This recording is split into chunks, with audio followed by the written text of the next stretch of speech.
Once upon a crime. Every time.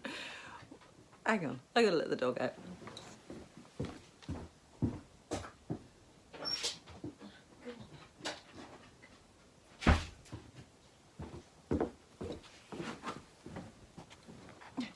It's not very encouraging when the dog won't stay and listen. Okay, Once Upon a Crime, Chapter 7. Gretel was surprised to find that she was more cross than scared. She knew she was being led to her death, that a fearsome figure in a hood was about to detach her head from her body with an oversized axe while an eager crowd looked on, and yet the overwhelming emotion she was experiencing was fury. Fury at the injustice of her fate.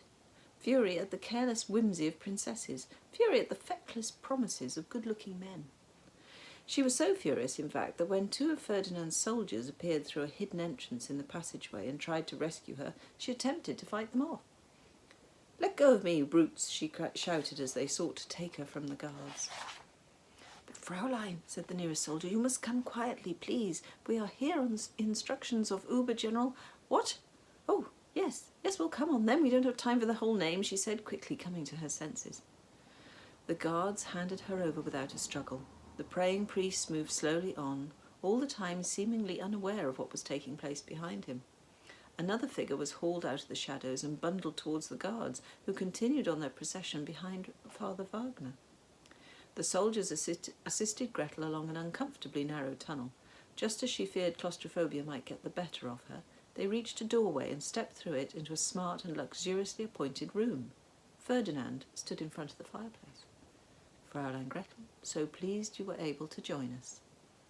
"Not as pleased as I. You might have warned me about the priest and the whole last journey business. I nearly had kittens." "A necessary subterfuge for which I apologise." "Didn't Father Wagner know what was going on? He seemed under the impression you'd been called away." "It is better that as few people as possible know of your release. Better indeed that some believe the execution has taken place as scheduled." "And would that some people include the king?" "Alas, His Majesty's mind is not as clear as it once was. It is the Queen's wish that he be spared the worry of troubling himself on the matter of Princess Charlotte's possible assignations." "I see, but won't he notice? I mean, there's quite a throng of a gathering out there. There'll be a riot if the execution doesn't go ahead. Even King Julian might notice a riot." "Indeed, which is why I've taken steps to prevent such a thing. Please see for yourself." He indicated the south-facing window. Gretel looked down upon the courtyard below. Even from the safety of what she learned were Ferdinand's private quarters, it was unnerving to think about what she was seeing and about how close she had come to providing entertainment for the ruthless crowd. As she watched, Father Wagner emerged from the Schloss, the gaggle of guards still following. They appeared to be supporting the hapless figure who had been so roughly manoeuvred into Gretel's place. The poor fellow seemed to have lost consciousness, so that the guards were all but carrying him up the steps and onto the scaffold.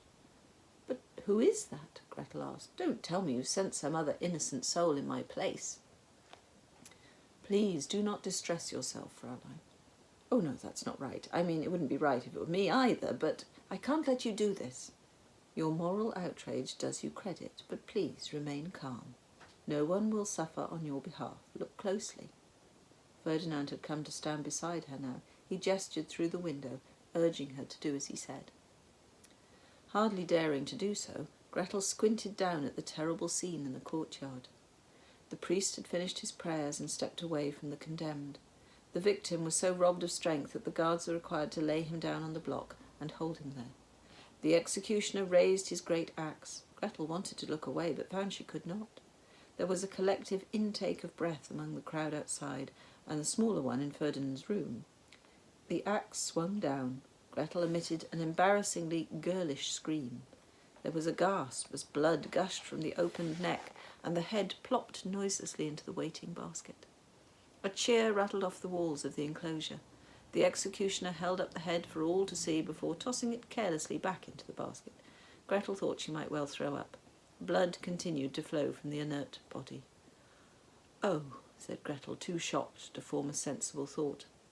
"Convincing, isn't it?" "What?" It really does look as if a real person has been executed, Ferdinand said. It really does, hasn't it? Really? No, my dear Fraulein, as I told you, no one has suffered to enable our plans to come about. But the body was a scarecrow from the Schloss gardens, and the blood came from a pig freshly butchered for the royal supper tonight. And the guards are well practised in this particular charade, as is everyone else. You mean they all knew? What, even that crowd out there, they all knew it would be fake? Regrettably, such pretences have proved necessary on many occasions over the last 10 years or so. King Julian is much loved, but sadly his powers of reasoning have left him. It is up to us, his loyal aides, and the Queen, of course, to see to it that his wishes are carried out, while at the same time as few people as possible suffer the consequences. All at once Gretel felt giddy. The events of the night, culminating in such peaks and sloughs of emotion, had taken its toll. She put a hand to her brow. Might I, do you think, have a little water? Of course. I think we can provide something more reviving. Ferdinand took her arm and steered her to an ornate carved chair by the fireside. He signalled to a servant who quickly brought a fresh bottle of ice wine. He poured a glass and handed it to her. Gretel drank and sat in silence for a few moments until she felt she had sufficiently regained control of herself to speak. "The archer," she said at last. "It was you, wasn't it? You who killed the lion and helped me to escape." Ferdinand smiled. "My services were hardly needed. There were times I feared for the lions." "Wouldn't it have been easier simply to have sent your men to release me?" Ferdinand considered this, and his face became serious again. "It is important you understand, Fraulein, that there is still danger in what we do. While the Queen does her best to care for the King, she must allow him to at least be seen to rule. For outsiders to gain the knowledge that his mind is enfeebled would be catastrophic for the security of the realm. This means that we can never publicly be seen going against the King's orders. It also means that the volatile, shall we say, unpredictable nature of His Majesty's thought processes can sometimes have unfortunate results which we are unable to prevent. Particularly when you've got Princess Charlotte stirring things up, I imagine." "Quite so. In which case I urge you to proceed with the utmost caution. I will have one of my most trusted men take you from the Schloss and return you to your home. You must not be observed. We may be able to convince the King his wishes have been carried out, but the Princess has sharp eyes and ears and a talent for protecting her own interests. She is a Findelberg, after all.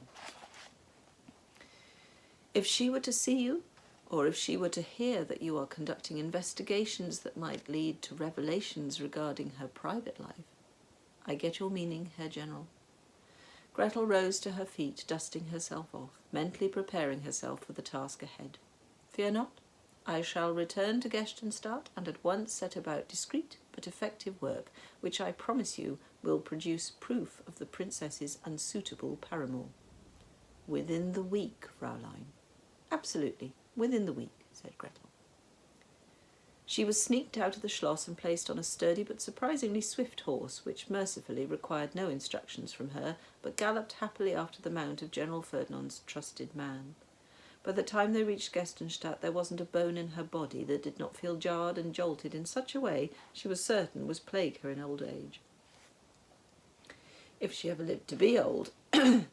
Recent events had shaken her, she realised. Somehow, while she was actually dealing with dangerous situations and perilous predicaments, she was always able to find the strength to endure and to be resourceful. Later, however, when she had had time to consider what might have happened, what painful and horrific fate might have claimed her, she found herself weak with terror and in need of comfort and solace. The sight of a splinter-fringed hole where once her front door had been offered little by way of either. As her escort deposited her wordlessly on her porch and sped away, she struggled to haul herself up the front steps and into her house. "Hans," she called out wearily as she entered. The sound of her own voice might say, some might say flimsy, others might say downright wet, provoked a useful response within herself. "Hans," she yelled this time, squaring her shoulders, taking a deep, steadying breath, and silently admonishing herself for allowing a few setbacks to get the better of her. She was, after all, Gretel, yes, that Gretel, of Gerstenstadt, private detective for hire. She had been through much worse, and no doubt greater challenges lay ahead. Hans appeared in the hallway. "Gretel, thank heavens! Are you all right?" "I know I've felt better, and I'm very sure I've looked better. But yes, thank you, Hans. I am in every way that counts quite all right." "Thank heavens!" "You've said that. I was so worried about you." "Didn't put you off your food, I see," she said, nodding at the bulging club sandwich her brother was clutching. "What this? Oh, just a snack. Hardly eaten a thing at all since they took you. Fair lost my appetite." He bit off a chunk of bread, small pieces of bacon escaping and gliding to the floor on lettuce leaves. "Didn't know what to do for the best," he said. Clearly fixing the front door did not present itself as a good place to start. He shook his head. "Too worried? Couldn't think straight," he explained as he chewed. Gretel had neither the time nor the strength to be cross with him. There was work to be done. "Right," she said. "Stop feeding for 5 minutes and make yourself useful, Hans. First, get round to Hund's yard and see if you can't find Roland. Ask him to come and fix our front door." "Roland Hund? But he builds carts. Not really a carpenter, is he?" "In case you haven't noticed, the Hunds haven't been building much of anything lately. He'll be glad of the chance to earn some notes, and I'll be glad of the chance to talk to him. Once you've done that, you can get back in the kitchen and make me one of those," she said, pointing at the last inch of sandwich as it disappeared into his mouth. "But no lettuce. This is not a lettuce sort of day." "Right you are. Roland Hund, sandwich, hold the lettuce." "I am going upstairs to find some sensible clothes and attempt to get a comb through my hair." "Sure you don't want me to fix up another bath?" "No time, Hans," she called back over her shoulder as she mounted the stairs. "There is much to be done and little time in which to do it." Gretel was right about the Hunds being keen for some trade, and Roland arrived hammer in hand within the hour.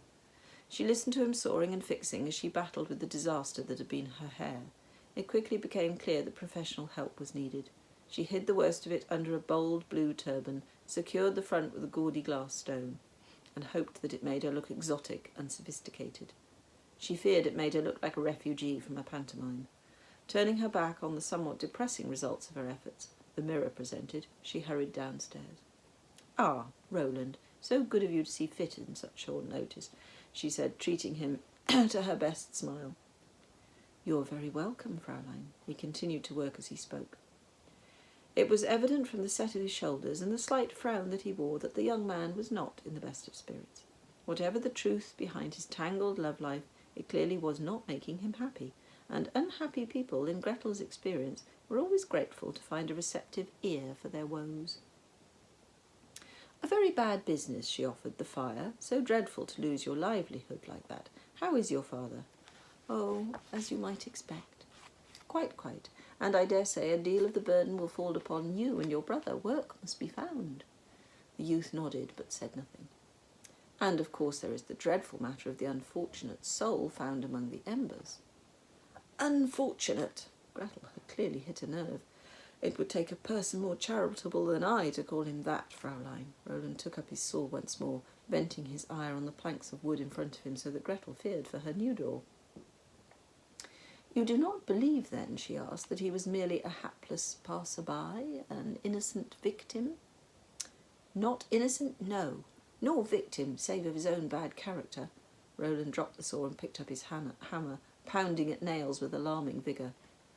"Do you believe, perhaps, that he was in some way responsible for the blaze?" "What I believe will change nothing," said Roland. "What's done is done. The world is as it is, and we are dealt with as fate decrees." Gretel waited, but no further information was forthcoming. The conversation was not going as she had hoped. She was convinced the dead man was connected to the troll, and therefore the errant cats. She was also convinced that Roland was Princess Charlotte's secret lover, but to gain anything at all by this conviction she needed further facts. The identity of the dead man would be a start. With a name, she at least stood the hope of unearthing his background. It might even be possible to bypass the troll altogether if the trail led to the cat-napper himself. As for proof of the princess's liaison with Roland, Gretel redoubled her efforts. "You know, I would be only too happy to assist in any way I can. Your father is a good man, a neighbour. It would be the neighbourly thing to do." I could, for instance, make inquiries on your family's behalf. It might be that the origins of this fellow would reveal the motives for his actions, shed some light. We don't need more people asking questions. Roland leapt to his feet, startling Gretel. Capitan Strudel's done enough of that already, poking his nose in, wanting to know where we were, when, who saw what we do, and it's nobody's business but ours.